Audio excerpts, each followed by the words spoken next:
Yanga Soccer School kufanyika kwa sababu kuna watu tunaona wanafanya, lakini Young African leo mmezindua rasmi. Natamani kusikia namna ambavyo Soccer School inakuja kwa upande wenu na namna ambavyo inakuja kubadilisha taswira ya mpira wetu kuanzia soka la chini la vijana na mipangilio yake liko. Nakushukuru sana Bwana Juma Ayo kwa swali zuri, swali ambalo linaenda kujenga mfumo mzima wa kuelezea Soccer School, Young African Soccer School. Ni project ambayo tumeianzisha na kama wote tunafahamu ni mfumo wa academy wa kufundisha watoto ambao waliokuwa na vipaji vya mpira na wasiokuwa na vipaji vya mpira. Kwa huu ni utaratibu ambao tumeuanzisha na dhamira ni kuleta elimu ya mpira katika umri mdogo. Kwa nini tunafanya hivyo? Kwa sababu kwanza tunaamini umri mdogo unaweza kushika vitu kwa wepesi zaidi kuliko umri na kufundishika kwa maana nyingine.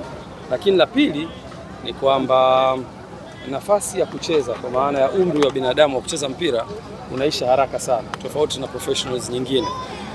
Miaka 30 kwenye mpira unaitwa mzee. Ukifika 35 watu wanakuuliza una staff lini.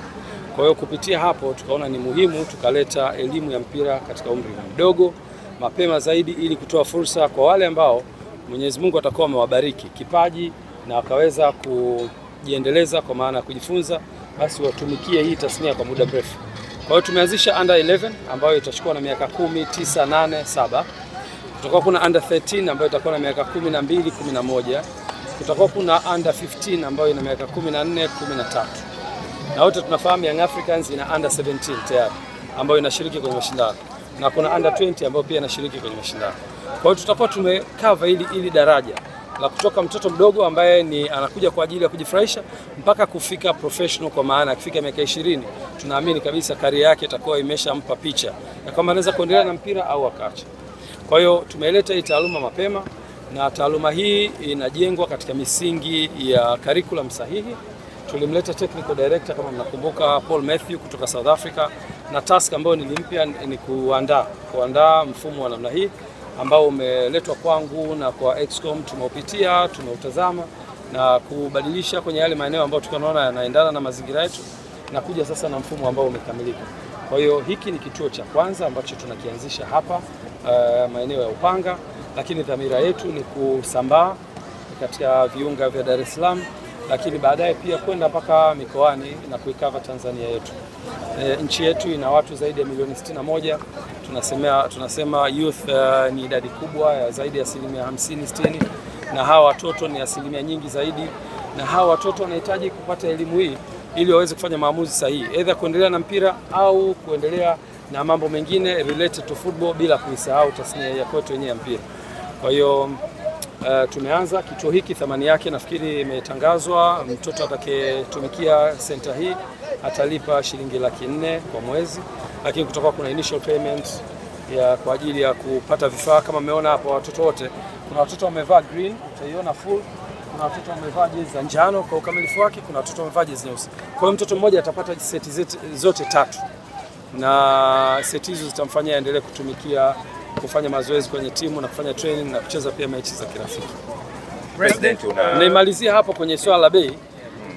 Ukiishia hapo tumeshaanza kufanya registration ya wazazi na vituo vitakuwa zaidi ya hiki. Kwa hiyo kuna baadhi ya vituo vitakuwa na bei ya chini zaidi. Kuna study ambayo ilifanywa na Harvard University na inatumika pia, nimeona same model wanaitumia Aga Khan Hospital. Wana hospitali zao ambazo ukienda kama Upanga pale Aga Khan kuna bei yake ambayo iko premium kidogo, lakini wamefungua branch Masaki ambayo bei yake iko ya juu kidogo kulingana na mahitaji na wanasema economical stability ya eneo. Lakini hao Aga Khan wana branch maeneo mengine kama Tandale, maeneo kama Tandika. Ukienda kule bei zake zinakuwa chini kidogo kulingana na maisha ya watu wa huko. Kwa hiyo pia Yanga Soccer School itakwenda na huo mfumo. Kuna baadhi ya maeneo bei zetu zitakuwa chini kidogo kwa ajili ya kukidhi mahitaji ya wahusika ambao tunawahudumia na kutazama zaidi economical scale yao. Na maeneo ya juu bei yao itakuwa juu. Na wote mnajua Upanga kidogo maisha yake sio ya chini wala sio ya chini sana. Kwa hiyo ni watu kuanzia middle class na kwenda juu. Kwa hiyo hapa ndio maana bei hiyo kwa hivyo. Na tunataka pia watu wapate huduma sahihi. Kuleta walimu wazuri, infrastructure nzuri kama hizi, lakini pia vifaa ambavyo mnaviona hapa, watoto wakija kila mtoto atakuwa na mipira yake. Sharing itakuwa hakuna unless watakuwa wanafanya drills za pamoja. Usimamizi mzuri, mtoto wako akija atakuwa salama, hataweza kuchukuliwa na mtu mwingine. Tumeandaa utaratibu mzuri. Kwa hiyo kuna supporting staff kubwa kwa ajili ya hii miradi. Ndio maana pia tumeweka gharama ili kukidhi gharama za uendeshaji wa hivi. Na nichukue fursa hii kuwaalika wazazi wanaopenda watoto wao wajifunze mpira. Tunawakaribisha, mfumo umetangazwa, wapite kwenye social media za Yanga. Lakini pia kuna physical registration ya hapa kituoni. Ukija hapa unaweza kusajiliwa, ukalipa ada, mtoto wako akapewa vifaa, immediately anaanza. Na hii sasa hivi tumeshaanza, tunatarajia kutokana na usajili tutafungua pia vituo vingi zaidi. Nawashukuru. President, unaona hii sio mara ya kwanza kuwa na Pitso. Labda kwa nini Pitso ndo anakuwa anahusika sana katika mchezo wenu na katika kwa nini Pitso msimani? Umeuliza swali zuri, na Pitso ni sisi tunamwita, na yeye anaitwa hivyo, the son of Africa. Ni kwanza mmoja katika makocha bora tuliowahi kuwashuhudia wanaotoka Afrika na wakaihudumia Afrika. Hakuna kocha mwenye mafanikio Mwafrika anayemzidi Pitso Mosimane. Najua nyewe ni waandishi, mnaweza kufanya research yake. Ana CAF Champions League 3 katika mikono yake, si ndivyo? Ana bronze medal 2 za Club World Cup. Huyu ni namba 1 coach in terms of success. Turnaround ya maisha yake, ukija kwenye football amecheza, mmemsikia pale, amecheza Jomo Cosmo, amecheza vilabu vikubwa South Africa, ameenda nje, amecheza national team. Amekuja kufundisha, amefundisha vilabu vikubwa Mamelodi Sundowns, na nafikiri ndio kocha pekee kutoka Afrika amewahi kufundisha, especially Sub-Sahara, kwa kufundisha Al Ahly. Sidhani kama kuna kocha mwingine kutoka ukanda wetu huu wa Afrika ambao ni weusi amewahi kufundisha club namba 1 barani Afrika. Kwa hiyo kwanza ni mtu mwenye profile ya juu sana, hilo ni la kwanza.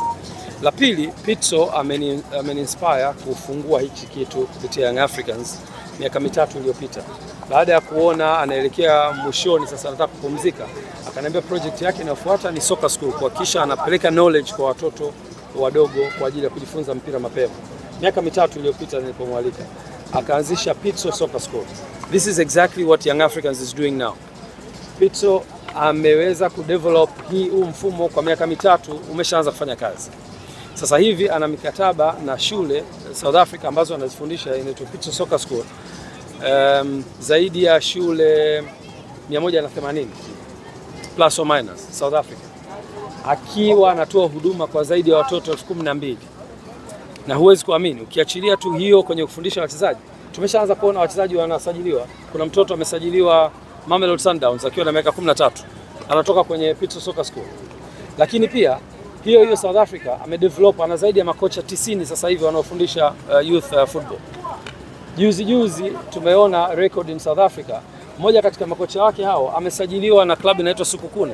Wote mnaifahamu, inashiriki ligi kuu ya South Africa. Kocha huyu anatoka kwenye mfumo huu wa Pitso.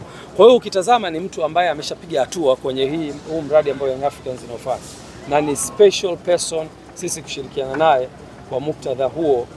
Na nafikiri nitakuwa nimejibu swali lako beyond borders, kwa nini Pitso.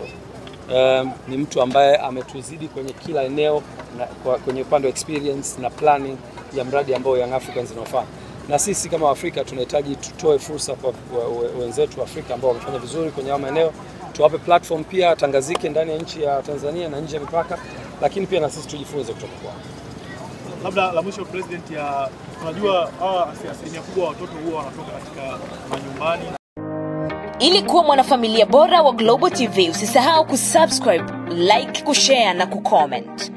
Baada ya kusubscribe, bonyeza alama ya kengele ili kupata taarifa kwa kila video inayopanda Global TV Online.